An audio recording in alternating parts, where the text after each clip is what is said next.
कांग्रेस जिला अध्यक्ष अरुण द्विवेदी जी से आज जानते हैं। कल प्रधानमंत्री जी बनारस आए थे, लेकिन कांग्रेस के नेताओं के घर पर नजरबंद कर दिया गया था। किसान नेताओं को भी नजरबंद कर दिया गया। क्या इसका मतलब क्या? देखिए, कल मोदी जी अपने संसदीय क्षेत्र वाराणसी आए थे। इससे ये साबित होता है कि एक सांसद अपने संसदीय क्षेत्र में जाने के लिए विपक्षी दल के सारे नेताओं को हाउस अरेस्ट कराया जाता है, घर में बंद कराया जाता है।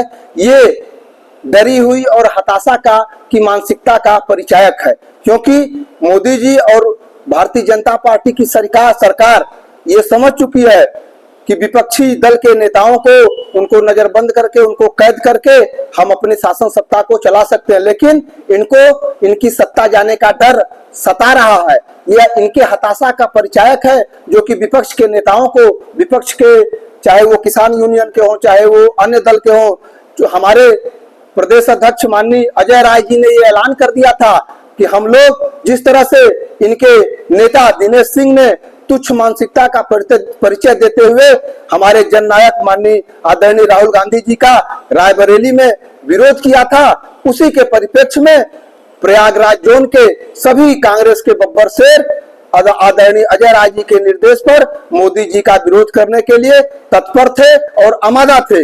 लेकिन क्यों? क्योंकि इन्होंने वोट चोरी करके इन्होंने सरकार बनाई और वाराणसी जैसे भगवान शंकर की भूमि को इन्होंने कलंकित किया।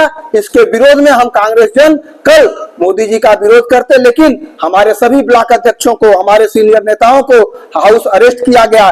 हम लोग किसी तरह बचते बचाते वाराणसी पहुंचे, लेकिन वहां पर हम लोगों को भी अरेस्ट करके तेलियाबाग पटेल धर्मशाला अस्थायी जेल बना करके हम लोगों को वहां बैठाया गया। और जब मोदी जी चले गए उसके बाद तब जाके प्रशासन ने हम सभी लोगों को, सारे नेताओं को छोड़ा। तो ये इनके हताशा और इनके डरी हुई मानसिकता का परिचायक है।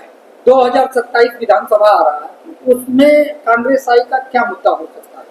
2027 का जो मुद्दा होगा वो प्रदेश लेवल पर बेरोजगारी है, महंगाई है, आर्थिक बेकारी है, बेरोजगारी चरम सीमा पर है, स्वास्थ्य समस्याएं हैं, कानून व्यवस्थाएं हैं, अपने जिले की तमाम व्यवस्थाएं आप लोग देख लीजिए। जो मुद्दा जिले जनपद चंदौली का जो मुद्दा है उसमें किसानों का मुद्दा अहम है। आज के समय में यूरिया कहीं भी नहीं मिल रही है, किसानों को लाइन लगाना पड़ रहा है। प्रदेश में कई लोग यूरिया के चक्कर में कई किसान मर गए, नहीं उसके बाद भी उनको यूरिया नहीं मिल पाई। तो ये सरकार किसान विरोधी सरकार है, नौजवान विरोधी सरकार है, आम गरीब और शोषित वंचित लोगों के विरोध की सरकार है। आपके चंदौली जिला धान के कटोरे में 2 बार बाढ़ आ चुकी है और बाढ़ से कभी बहुत किसानों का फसल नुकसान हुआ, इस पर क्या कहना? देखिए, हम लोग बाढ़ का दौरा भी किए थे, हम लोग गए भी थे और हम लोगों ने जिलाधिकारी से मांग भी किया था कि जितने भी हजार एकड़ किसानों की फसल बर्बाद हुई है उनको उनका उचित मुआवजा मिले। और ये सरकार उस समय भी हम लोगों ने मांग किया था, आज भी ये मांग सरकार से करते हैं कि उन किसानों को उचित मुआवजा मिले। और अगर ये सरकार, यहाँ का जिला प्रशासन अगर किसानों को मुआवजा नहीं देता है तो कांग्रेस पार्टी किसानों के साथ हर स्तर पर खड़ी है, उनके साथ मिलकर के आंदोलन करने के लिए बाध्य है। धन्यवाद।